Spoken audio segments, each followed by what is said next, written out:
I unplugged the router to reset it. Standard procedure when the internet acts up. But when I crawled under my desk to reconnect the cables, I saw something that didn't belong there. A small black box, no bigger than a deck of cards, zip-tied to the underside of my desk. 2 thin wires running from it, one to my router, one to the power outlet. No blinking lights, no obvious markings. Just matte black plastic with a single pinhole on one side.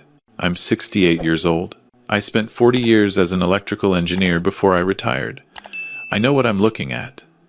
This wasn't some forgotten equipment from the cable company.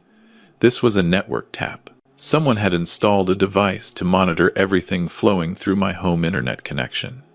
Every email, every bank transaction, every video call with my grandkids. My hand froze on the cable. Don't touch it, I thought. Not yet. Whoever put this here doesn't know I found it. That's my only advantage right now.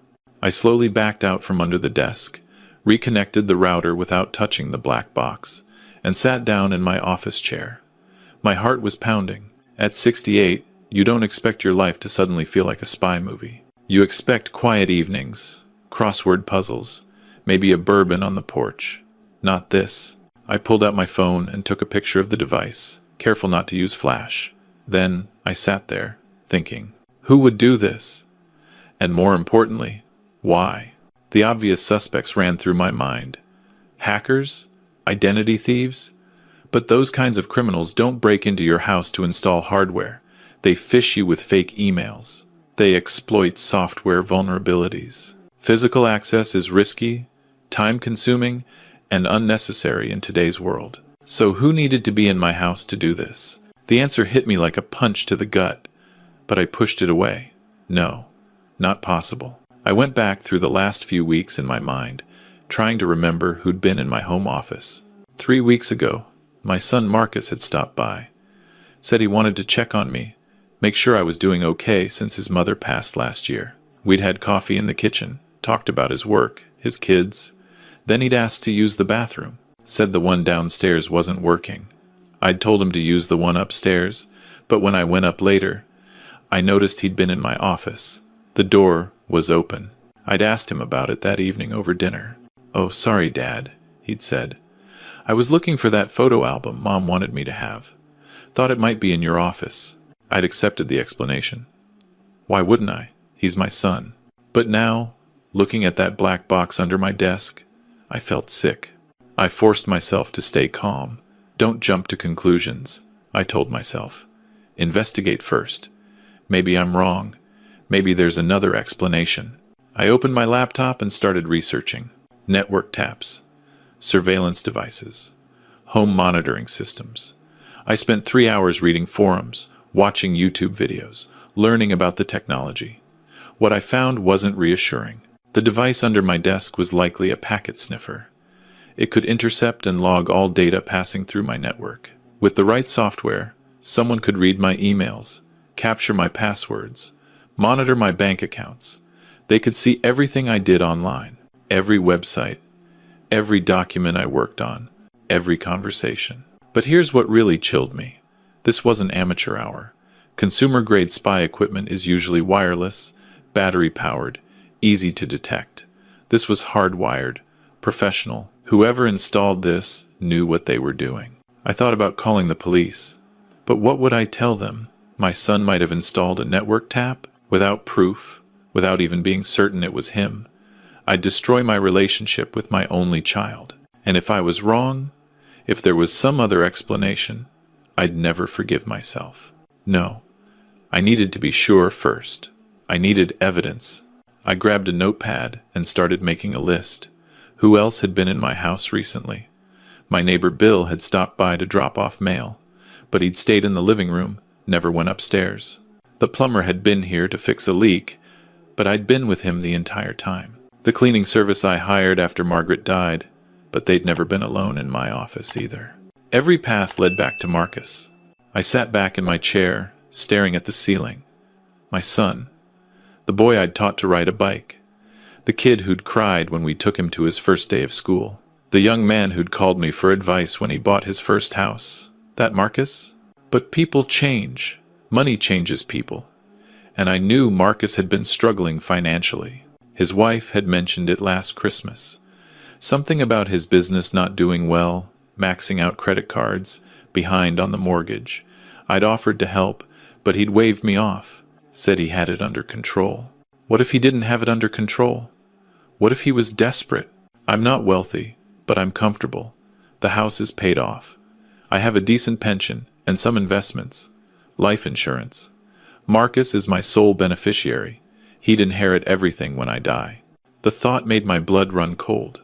Was he monitoring me to wait for me to die, or to make sure I didn't change my will? Stop it, I told myself. You're spiraling. You don't know anything yet. But I couldn't stop. My engineer's brain started running scenarios, calculating probabilities. If Marcus installed this, he'd need to access the data remotely. That meant he'd need to log in to the device somehow. Most of these systems use cloud storage or send data to a remote server. I grabbed my laptop again and started checking my router logs. It took me an hour to figure out how to access them properly, but eventually I found what I was looking for. An unknown device on my network. IP address I didn't recognize. It was connecting to an external server every 6 hours, uploading data. I traced the server address. It led to a commercial surveillance software company. They sold monitoring solutions for businesses and, according to their website, concerned family members who wanted to keep elderly relatives safe. There it was, the justification, the excuse. He probably told himself he was protecting me, making sure I wasn't getting scammed, looking out for dear old dad, who might be losing his marbles. Except I'm not losing anything. My mind is sharp. I manage my own finances. I don't need a babysitter. And I sure as hell don't need my son spying on me. Where are you watching this from? And what time is it there right now? I'm curious because this happened to me on a Tuesday afternoon, and I remember thinking how normal everything seemed outside my window. Kids playing in the street, birds singing, life going on, while my world was collapsing. I spent the next 2 days acting normal. I didn't touch the device. I didn't change my routine. But I did something Marcus wouldn't expect. I'm an engineer, remember? I know how to build things. I bought a cheap laptop from a pawn shop, paid cash. Then I set up a separate network in my garage using a mobile hotspot. That became my real computer. The one in my office, that became my stage. I started feeding Marcus exactly what I wanted him to see. I'd open my email and leave conversations visible on the screen. Conversations I typed myself using dummy accounts. Conversations about changing my will, about being disappointed in family members who didn't visit enough, about maybe selling the house and moving to a retirement community. Every few days, I'd add something new. I'd leave my banking website open, showing transfers to a charity. Not real transfers, just screenshots I'd doctored. I wanted to see if he'd react. He did. 3 days later, he called. Hey Dad, just checking in. Haven't heard from you in a while. I'm fine, Marcus. Just been busy with some paperwork. Paperwork? Everything okay? Oh, you know, estate planning stuff. Making sure everything's in order. Silence on the other end. Then, that's good, Dad. Important to have things organized. His voice was tight. Worried. He was watching. He knew. I felt nauseated. My own son, monitoring me like I was some kind of security risk. But I kept playing the game. I had to know how far this went. Was it just surveillance, or was there something more? I started researching elder financial abuse. The statistics were horrifying. Billions of dollars stolen from seniors every year, often by their own family members. Children who convinced parents to sign over power of attorney, then drained their accounts. Grandkids who manipulated grandparents into loans that would never be repaid. Relatives who isolated elderly family members, cutting them off from friends and other relatives who might notice something was wrong. Was that Marcus's plan? Monitor me until I made a mistake, showed some sign of decline, then swoop in with paperwork and concerned looks. Get me declared incompetent? Take control of my finances? The anger was building in my chest, but I forced it down. Anger makes you stupid. I needed to be smart. I decided to set a trap. A real one. Using my garage laptop, I contacted an estate attorney. Not my usual lawyer, someone new. I explained the situation, and she was appalled but not surprised. Apparently, this kind of thing is more common than anyone wants to admit. She advised me to document everything and suggested I might want to move my assets into a trust. But that's not what I did. Instead, I created a completely fake financial profile. I opened a new checking account at a different bank with just a few $100s. Then, on my monitored computer, I started doing transfers. Fake transfers, all screenshots, showing me moving money into this new account. Thousands of dollars, tens of thousands, making it look like I was hiding money from someone. Then, I left a document open on my desktop.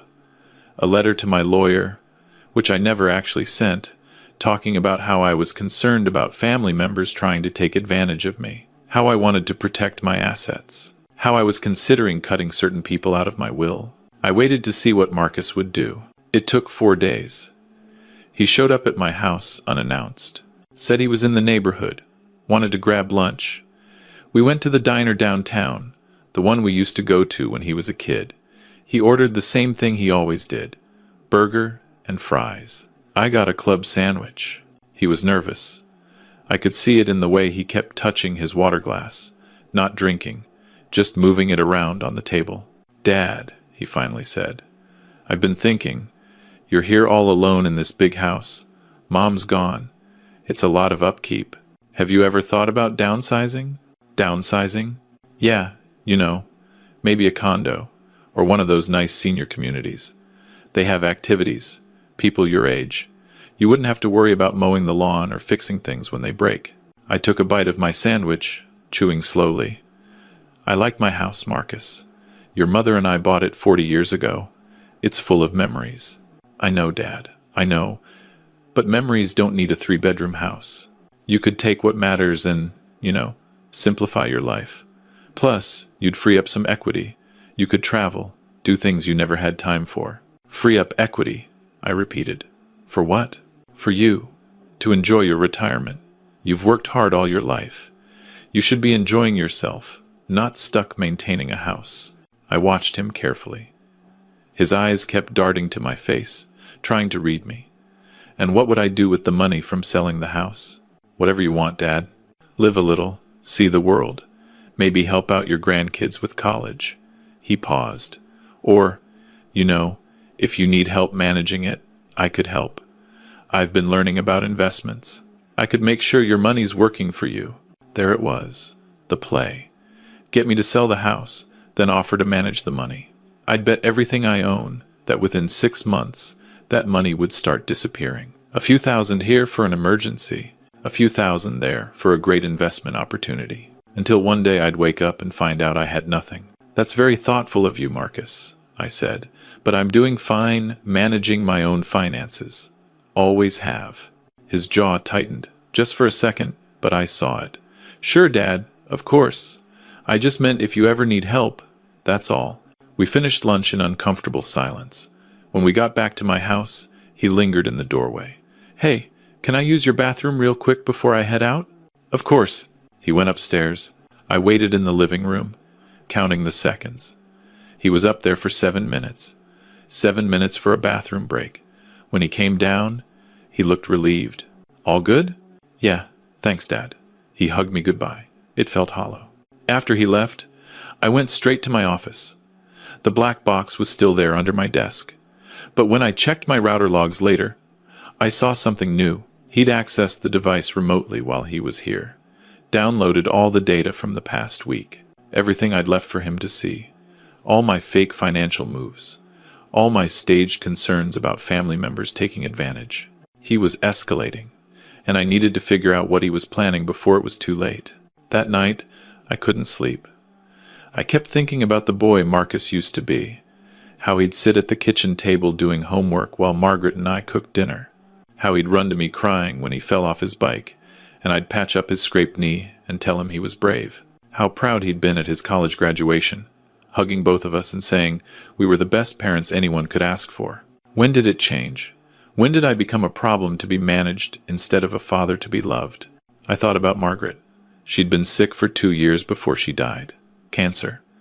We'd spent everything trying to fight it. Well, not everything. I had the house, my pension, the life insurance, but we'd burned through our savings. Experimental treatments that insurance wouldn't cover. Clinical trials out of state, flying in specialists. I'd have spent every penny I had if it meant one more day with her. Marcus had been supportive. He'd visited her in the hospital, brought the grandkids, sat with me during the long nights when the nurses said it was almost time. He'd cried at her funeral, gave a beautiful eulogy about what an amazing mother she'd been. Had he been calculating even then, thinking about his inheritance, wondering how much was left after the medical bills? God, I hoped not. I hoped I was wrong about all of this, but the evidence kept mounting.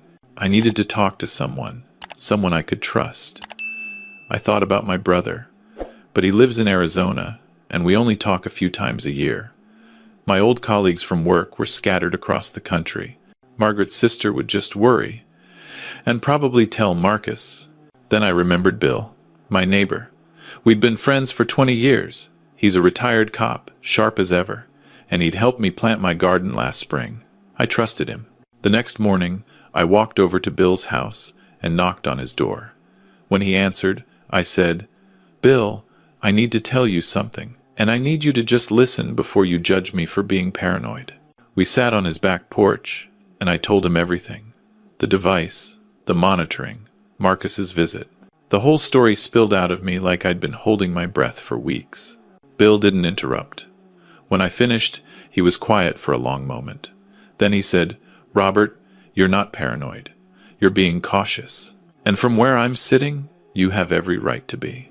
So you don't think I'm crazy? Crazy? Hell no. I've seen this before. More times than I care to count. Family members stealing from elderly parents. It's one of the most underreported crimes in America because victims are ashamed to admit their own kids are robbing them." He leaned forward. "Here's what we're going to do. We're going to document everything. Every conversation with Marcus. Every time he accesses that device. We're going to build a case. Because if this goes where I think it's going, you're going to need evidence." Having Bill on my side changed everything. I wasn't alone anymore.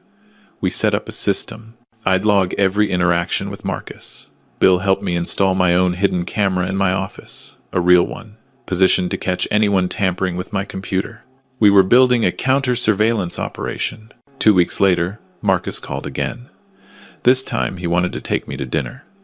"Somewhere nice," he said, "to celebrate his birthday."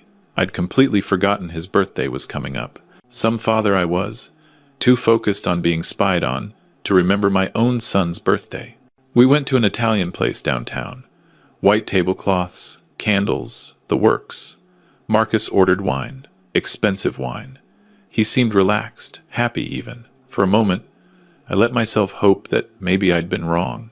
Maybe this was just my son wanting to spend time with his old man. Then, halfway through the meal, he said, "Dad, I've been doing some thinking about your situation." "My situation?"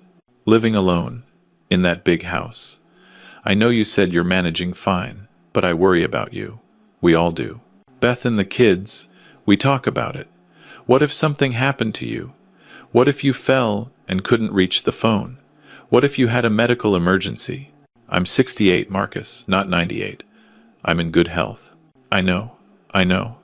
But these things can happen suddenly. That's why I've been looking into some options. There's a really nice assisted living place, about 20 minutes from our house. They have independent living units. You'd have your own apartment, but there'd be people around, medical staff on call, activities, other people your age. Assisted living. He wanted to put me in assisted living. "Marcus, I'm not interested in assisted living. I'm completely independent. I don't need assistance." "Dad, please just look at the brochure." He pulled out a glossy folder from his bag. "They have a great facility. We could go tour it together." "I don't want to tour it. I want to stay in my home." His expression hardened. "Dad, you're being stubborn. I'm trying to help you here." "I don't need that kind of help." "Maybe you don't realize what you need. Maybe that's part of the problem." The words hung in the air between us. Part of the problem. He was planting seeds, suggesting I wasn't capable of making decisions, setting up a narrative that I was declining, that I needed someone to step in and take control. I felt the rage building again, but I kept my voice level. Marcus, I appreciate your concern, but I'm fine. I'm staying in my house. End of discussion. We finished dinner in tense silence. When he dropped me off, he didn't come in. Just waited in the driveway until I was inside, then drove off. I went straight to my office and checked the logs. Sure enough, he'd accessed the surveillance device earlier that day. He was checking on me before our dinner, probably reviewing my recent activity, looking for ammunition to support his assisted living pitch. I called Bill and told him what happened. He was silent for a moment, then said, "Robert, this is escalating faster than I thought. He's moving toward getting guardianship over you. Once he does that, he controls everything. Your finances, your property, your medical decisions, everything. How do I stop it? You prove you're competent, and you prove he's acting in bad faith. But here's the thing. The system is designed to protect vulnerable seniors, which means the burden of proof is on you to show you don't need protection. If Marcus gets a doctor to say you're experiencing cognitive decline, if he gets a lawyer to file the right paperwork, you could be in real trouble. Even though there's nothing wrong with me, even though I've seen it happen, someone files for emergency guardianship, claims the person is in immediate danger of being exploited or hurting themselves. Judge grants temporary guardianship pending a hearing. By the time you get your day in court, they've already taken control of your assets. It's a nightmare to undo. I felt like the walls were closing in. So what do? We go on offense. Stop being defensive. We expose what he's doing before he can make his move. Bill helped me formulate a plan. First, I'd document my own cognitive fitness. I went to my doctor, got a full neurological workup, cognitive tests, memory tests. Everything came back normal. My doctor gave me a letter stating I was of sound mind and fully capable of managing my own affairs. Next, I met with a new estate attorney. Not the one Marcus might know about, a completely different firm. I updated my will, specifically stating I was of sound mind and making these changes of my own free will. I also created a power of attorney document designating Bill as my agent if I ever became incapacitated. Not Marcus, Bill. Then came the hard part. I had to confront Marcus with the evidence, but I needed to do it in a way that protected me legally. Bill suggested I call a family meeting, include Marcus's wife, Beth, make it formal, have a witness present. So that's what I did. I invited them to my house on a Saturday afternoon. Beth seemed confused about why I wanted her there. Marcus looked nervous. Bill was there too, sitting quietly in the corner. I'd set up my laptop on the coffee table, connected to my TV screen. When everyone was settled, I started. Marcus, 3 weeks ago, you installed a network surveillance device under my desk. You've been monitoring my internet activity, reading my emails, tracking my financial transactions. For what purpose? I'm not entirely sure, but I have my suspicions. His face went white. Dad, I don't know what you're talking about. Don't lie to me. I pulled up the evidence on the TV screen, the device, the logs showing remote access, the connection to the surveillance software company. I know exactly what I'm talking about. And before you try to spin this as concern for my well-being, let me tell you what I think is really happening. I walked them through it. The assisted living pitch, the offers to help with my finances, the suggestions that I might not be capable of making my own decisions, the pattern of behavior that looked an awful lot like someone setting up to take control of an elderly parent's assets. Beth's face went from confused to horrified. Marcus, what is he talking about? What did you do? I was just trying to protect him. Dad, you've been acting strange, moving money around, talking about changing your will. I thought someone might be scamming you. I was trying to help. By spying on me? By monitoring everything I do without my knowledge or consent? That's not help, Marcus. That's control. You don't understand. You're alone. Mom's gone. I worry about you making bad decisions. The only bad decisions being made here are yours. I pulled out the documents from my estate attorney. I've updated my will. I've got a new power of attorney in place. And I've documented everything you've done. If you try to file for guardianship, if you try to claim I'm incompetent, I will fight you with everything I have. And I will win because I have proof that I'm of sound mind and proof that you've been acting in bad faith. Marcus stood up, his face red. You're making a mistake, Dad. You're pushing away the only family you have left. No, son. You made the mistake when you decided to treat me like a problem instead of a person. When you decided your inheritance was more important than our relationship. Beth was crying now. Marcus, how could you? This is your father. Stay out of this, Beth. No, I won't stay out of it. If this is true, if you've been spying on your own father, planning to put him in a home so you can what? Steal his money? That's disgusting. The argument escalated. Marcus stormed out. Beth stayed, apologizing over and over, saying she had no idea. I believed her. She's a good person. She's just married to someone who got lost along the way. After they left, Bill and I sat in silence for a long time. Finally, he said, You did the right thing. Then why does it feel so terrible? Because he's your son. No matter what he did, he's still your son. That doesn't go away. I nodded, not trusting myself to speak. The next few weeks were quiet. Too quiet. Marcus didn't call, didn't visit. Beth would text occasionally, asking if I was okay, but she didn't push. I think she was dealing with her own fallout at home. Then, about a month after our confrontation, I got a call from a number I didn't recognize. When I answered, a woman's voice said, Mr. Henshaw? This is Detective Morrison with the Financial Crimes Unit. I need to talk to you about a report we received regarding potential elder financial abuse. My heart stopped. I didn't file a report. I know. Someone else did. Your daughter-in-law, Beth Henshaw.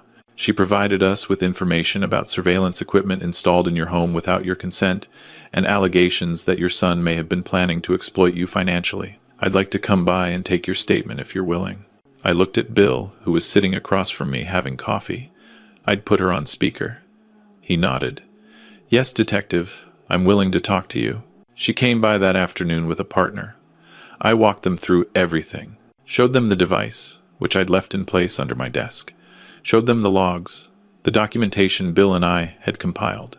They took photos, took notes, confiscated the surveillance equipment as evidence. Mr. Henshaw, Detective Morrison said, what your son did is illegal. Installing surveillance equipment without consent, even in a family member's home, is a crime. Depending on what we find on this device, he could be looking at charges. I don't want to press charges, I said quickly. He's my son. I just want him to stop. I understand. But sometimes these things are bigger than what one person wants. If there's evidence of planning financial exploitation, we have to investigate. It's our job to protect vulnerable adults. I'm not vulnerable, she smiled gently. No, sir. I can see that. But the law considers all seniors over 65 to be potentially vulnerable. It's how we justify getting involved. Don't worry. We'll be thorough but fair. After they left, I felt exhausted. Bill made me dinner, insisted I eat something. We didn't talk about Marcus. What was there to say? 3 days later, I got another call. This time it was Marcus. His voice was shaking. Dad, the police came to my office. They're investigating me. Beth said she reported me. They took my computer. Dad, I could lose my job over this. I could go to jail. I closed my eyes. Marcus, I told them I didn't want to press charges. But they're investigating anyway. They said it's criminal surveillance. Dad, please, you have to tell them to stop. Tell them it was a misunderstanding. Tell them I was just worried about you. Were you, Marcus? Were you just worried? Or were you planning something? Silence. Then quietly, I don't know anymore. I was so stressed about money. The business is failing. We're about to lose the house. I saw how much you had, and I thought maybe if I could help you manage it, maybe some of it could help us too. I didn't mean for it to go this far. I wasn't going to steal from you. I swear. But you were going to manipulate me. Convince me I needed help I didn't need. Take control. I was scared, Dad. I'm 43 years old and I'm failing. My business is failing. I can't provide for my family. And all I could think was that you're just sitting on all this money. and you're alone, and you don't need it all, and maybe I'd be better off in assisted living where you could manage my finances. I'm sorry. I'm so sorry. I wasn't thinking straight. I wanted to scream at him. I wanted to tell him how betrayed I felt, how hurt, how he'd taken my trust and thrown it away. But I didn't, because underneath all the anger, I could hear my son crying, and it broke my heart. Marcus, I can't make this investigation go away. Beth reported it, not me. The police have their procedures. But I'll give a statement saying I believe you're remorseful and that I don't want to see you prosecuted. What happens after that is up to them and the district attorney. Thank you, Dad. But Marcus, we're not okay. You understand that, right? This isn't something I can just forgive and forget. You crossed a line. You violated my privacy and my trust. It's going to take a long time to repair this, if it can be repaired at all. I know. I'll do whatever it takes. Start by being honest. With yourself, with Beth, with me. Figure out why you thought this was okay. Get help if you need it. Fix yourself before you try to fix us. Okay? I will. I promise. We hung up. I sat there for a long time, staring at nothing. Bill came over later and found me still sitting in the same spot. You okay? He asked. I don't know. Am I supposed to be? He sat down next to me. There's no handbook for this, Robert. Your kid betrayed you. That's about as bad as it gets. But you did the right thing. You protected yourself. You set boundaries. That's all you could do. It doesn't feel like enough. It never does. The investigation took 3 months. In the end, the district attorney decided not to press charges. Marcus had no prior record. Beth testified that he'd been under extreme financial stress and had made terrible decisions, but wasn't a threat to me, and I'd given a statement saying I believed he was genuinely remorseful. Instead, he had to do community service, attend counseling for financial stress and ethical decision-making, and agree to a restraining order that prohibited him from installing any surveillance or tracking devices on anyone, ever. They also flagged his name in the system, so if anything like this ever happened again, he'd face serious charges. Marcus and I haven't really reconciled. It's been 8 months since everything came out. We talk occasionally, brief phone calls. He asks how I'm doing. I give short answers. Beth and the kids visit sometimes. I make sure Marcus isn't with them. I'm not ready for that yet. Maybe someday, maybe not. The lesson I learned the hard way is this: trust, once broken, is nearly impossible to fully restore. I raised my son to be honest, to be trustworthy, to value family above all else. Somewhere along the way, those lessons got buried under desperation and entitlement. He convinced himself that his needs were more important than my autonomy, that his financial problems justified violating my privacy. The important thing I want people to understand is that elder abuse doesn't always look like stealing money or physical violence. Sometimes it looks like concern, like a loving child who's just worried about their aging parent, like helpful suggestions and offers to take things off your plate. But underneath, it can be about control, about positioning themselves to take over when you're supposedly not capable anymore. If you're over 60 and someone in your family is pushing too hard for you to make financial changes, to move somewhere new, to let them help manage things, pay attention to your instincts. Ask yourself, is this really about my well-being, or is this about something else?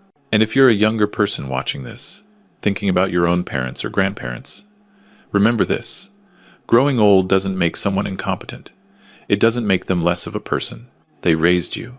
They managed their own lives long before you were born. Unless there's clear medical evidence of cognitive decline, they don't need you to take over. They need you to respect them. The worst part of all this isn't what Marcus did. It's knowing that he probably convinced himself he was doing the right thing, that he was protecting me. That's how these situations happen. People rationalize. They tell themselves comfortable lies until they believe them. I'm okay now. I really am. Bill checks on me. We play chess twice a week. Beth brings the grandkids by. My doctor confirmed again last month that I'm healthy, sharp, fully capable of living independently. I'm thinking about traveling next year. Maybe Alaska. Margaret always wanted to see Alaska. The house feels emptier than it used to. Not because Margaret's gone. I've gotten used to that grief. It's empty because my son isn't here. Because I can't trust him to be here. And that's a different kind of grief. The kind where the person is still alive, but the relationship died anyway. Sometimes I wonder what I could have done differently. Should I have helped him more with his financial problems? Should I have seen the warning signs earlier? But I always come back to the same conclusion. What he did wasn't my fault. It was his choice. His mistake. His betrayal. I keep the documentation from the investigation in a safe deposit box. Just in case. I hope I never need it. I hope Marcus really has learned his lesson and is getting his life together. For his sake. For Beth's sake. For his kids' sake. But I'm not naive anymore. I know what people are capable of when they're desperate. Even people you love. Especially people you love, because they know exactly where you're vulnerable. One more thing I want to say before I end this. The detective told me that cases like mine are incredibly common and vastly underreported. Elderly people don't report their own children because of shame, fear, or love. They don't want to believe it's happening. They don't want to destroy their family. So they suffer in silence until it's too late. If this story sounds familiar, if you see yourself in what I went through, please don't stay silent. Document everything. Tell someone you trust. Protect yourself because no one else will do it for you. And hoping the situation will resolve itself is how you end up penniless in a nursing home while your family fights over what's left. I'm 68 years old. I survived 40 years in the cutthroat world of corporate engineering. I buried the love of my life. I caught my own son trying to take advantage of me, and I stopped him. I'm still here. Still independent, still fighting, and I'll keep fighting until the day I die, because that's what you have to do. You have to fight for yourself when no one else will. That's my story. It's not the one I wanted to tell. I wanted to tell stories about my grandkids, about my travels, about growing old gracefully. Instead, I'm telling you about betrayal and surveillance and legal battles. But maybe that's more important. Maybe someone needs to hear this. Maybe it'll save someone else from making my mistakes or from becoming a victim like I almost did. Take care of yourselves. Trust your instincts. And remember, getting older means you've survived everything life has thrown at you so far. That makes you stronger, not weaker. Don't let anyone tell you otherwise.